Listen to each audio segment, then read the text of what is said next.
এই জায়গার নাম হলো দুর্গাপুর। কবে এই আপনারা যে বাঙ্গা কবলে কবে পড়ছেন? এটা কালকে প্রায় 7:30। বন্যার জলে আপনারা এখন জল উঠছিল? হ্যাঁ, জল উঠছিল। জল মানে বিদ্যুৎ 5 ফুটের মতো হয়ে গেছে। এখন শিবির থেকে বাড়িতে আইছে? হ্যাঁ, বাড়িতে। তাই মানে নতুন আতঙ্কে বাঙ্গা না? নতুন অবস্থায় এই বাঙ্গাটা জলটা কমতে আছে, বাংতে আছে। কয়টা পরিবার আছে এদিকে? এখানে টোটাল 35টা পরিবার। এখন আমাদের জানার শুধু 35টা, কোনো এরমই তো এদিকে মানে কি কি অবস্থায় আছে এখন, কেমন বাংছে এখন? এখানে তো এই যে বাঙ্গাটা ধরছে না, এই বাঙ্গাটা কিন্তু এখানে প্রায় অন্তত 20 ফুট হয়ে গেছে ডাইভ। তো এই ডাইভটা কিন্তু আমাদের মানে পুরো এলাকার সমস্যা হয়ে গেছে। এই ডাইভটা যদি ইদানিং ইমার্জেন্সি বন্ধ না করা হয় তাহলে সমস্যা হয়ে যাবে আমাদের লিগে। আমরা এখানে থাকতে পারতাম না। এখান থেকে যাই যে আমরা 1 ঘন্টা আগে নাম এই ক্ষমতা আমাদের নেই, বিকল্প কিছু নেই। নাই। এখানে বোল্ডার বয়স তো নেই আগে? বোল্ডার বয়স হলো 95-96 সালে। তারপরে আর বয়স না, তারপরে দিয়ে আরো এখানে কি চাইবেন সরকারের কাছে? মানে আমাদের ইমার্জেন্সি বোল্ডার দেওয়া এবং ফিল্ম দিয়ে এই জায়গাটা রক্ষা করার জন্য আমাদের মেন দাবি। বিধায়ক একটু আগে বলেছিলেন, বিধায়ক আশ্বাস দিয়েছিল 4-5 দিন আগে। বিধায়ক কইছিল যে আমার জলটা কমলে, বন্যার সময় ছিল কি, জলটা কমলে মানে ওই সময় তাই এটা অন্তত কমসে কম 300 মিটার কাম করানোর চেষ্টা করবো। এখন ওনার কাছে কি দাবি করবেন? ওনার কাছে এই দাবি যে এই কাজটা যেমন করে দেয়। আমরা 3 ভাই থাকি এখানে। কি নাম? আমার নাম তো জাকির হোসেন, বড় নাম সেলিম মিয়া, শানু মিয়া, শাহজাহান। এটা কবে তলিয়ে গেছে? ঘর আর কি, যা সেলিমদের বড় ভাইয়ের ঘর। এটা আমাদের বাথরুম, এই কল, জল খাওয়ার কল ছিল।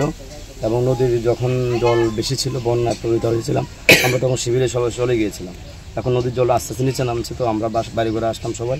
এখন জল নামার সময় যে ভাঙনটা যেটা আমরা আশঙ্কা করেছিলাম সেটাই হয়েছে। মাটির জলস্তর নিচে চলে যাওয়ার পরে মাটিগুলো সরে গিয়ে এই প্রায় 20 থেকে 30 হাত নিচে ছিল।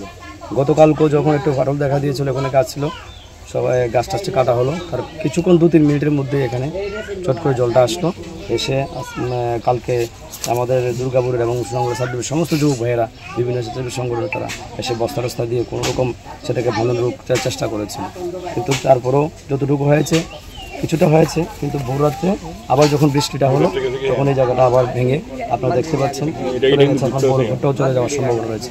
তো আমরা সরকারের কাছে আবেদন রাখবো, কথা হচ্ছে প্রশাসনিক লেভেল বা উদ্যোগে আবেদন রাখবো, যুদ্ধকালীন পরিস্থিতিতে যতটুকু করা সম্ভব করা যায়, আপাতত যাতে এই বাড়ি ঘরগুলোকে রক্ষা করা হয়। তা না হলে এখানে যে 35 পরিবার আমরা আছে, আমরা এফেক্টেড। আর যেহেতু প্রায় 20 থেকে 25 হাত মেইন রোড, যেটা বাঁধ, মেইন বাঁধ, এখানে প্রায় 20 ফুটের মতো মেইন বাঁধ। যে পরিবেশ দেখা যাচ্ছে, বালুগুলো সরে যাচ্ছে, নিচে মাটিগুলো সরে যাচ্ছে, যদি ইমিডিয়েটলি এটাকে রক্ষা না করা হয়, তাহলে দুর্গাপুরের যে বাঁধটা যদি ভেঙে যায়, ঘর দুয়ার ভেঙে, নদী কিন্তু কোনো দিকে চায় না, যেদিকে ছুটে। তো যদি এখানে মানে বাঁধরা আপাতত যদি কিছু একটা রিলিফ দেওয়া যায়, তাহলে আমাদের এই পরিবারগুলো আপাতত 15-20 পরিবার যারা আছেন, আমরা বেঁচে যাব। কেন এটা মূল সূত্রে, গোমতির যে মূল সূত্রে কিন্তু এটা। আর এখন এমন অবস্থা, এখন প্রাথমিকভাবে কতটা বাড়ি ক্ষতিগ্রস্ত? এখন প্রাথমিকভাবে এখানে আমাদের এখানে নদীর পাড়ে আছে প্রায় মনে করেন আমাদের 35-40 পরিবার। তারপরে পুরো গাঁওসভা তো এমনি আছে। তো এখানে আমরা এখন একটা ইমার্জেন্সি আমাদের এখন 40-50 পরিবারের এখন তলিয়ে যাচ্ছে। হ্যাঁ, তলিয়ে যাচ্ছে। গতকাল যে বাড়িটা তলল, ওনার নাম, বাড়ির নাম? এটা বাড়ি এমনি আমরা মনু ড্রাইভার করতে, এখানে ওই অ্যাডভোকেট জাকির তাই করছে, মনু ড্রাইভার ছিল, তাদের বাড়িটা এখানে মূলত এখানে এখন পয়েন্টলি তার বাড়িটা হয়েছে। এবং আশেপাশে এদিকেও সম্ভাবনা আছে, এই যে 2-4টে এরশাদ খলিফা, হ্যাঁ, এরশাদ মিয়া, তারপরে কাজী মনির ইসলাম, তাদের বাড়িগুলো এখন এই ভাঙ্গার কারণে এটা মানে এই মুহূর্তে এখন মানে এটা আজকে যদি বাড়ি বর্ষা হয়, তাহলে এটা মানে তলিয়ে যাওয়ার সম্ভাবনা খুবই বেশি। কি চাইতে আছেন আপনারা? কিভাবে আমরা এখন গভর্নমেন্টের দৃষ্টি আকর্ষণ করছি, এখন আমাদের যাতে যেভাবে হোক মানুষ তো রক্ষা করতে হবে, মানুষের বাড়ি ঘর দুয়ার, মানুষ সবাই সম্পত্তি তো রক্ষা করতে হবে। কীভাবে উদ্যোগ করছে আমাদের সরকারি আধিকারিক এবং মাননীয় রাজ্যের মুখ্যমন্ত্রী মহোদয়ের দৃষ্টি আকর্ষণ করে বলছি, আমাদের আপনারা একটু দেখে বা সরজমিনে আধিকারিকদের নিয়ে এগুলো পরিদর্শন করে যাতে আমাদের রক্ষা করা যায়।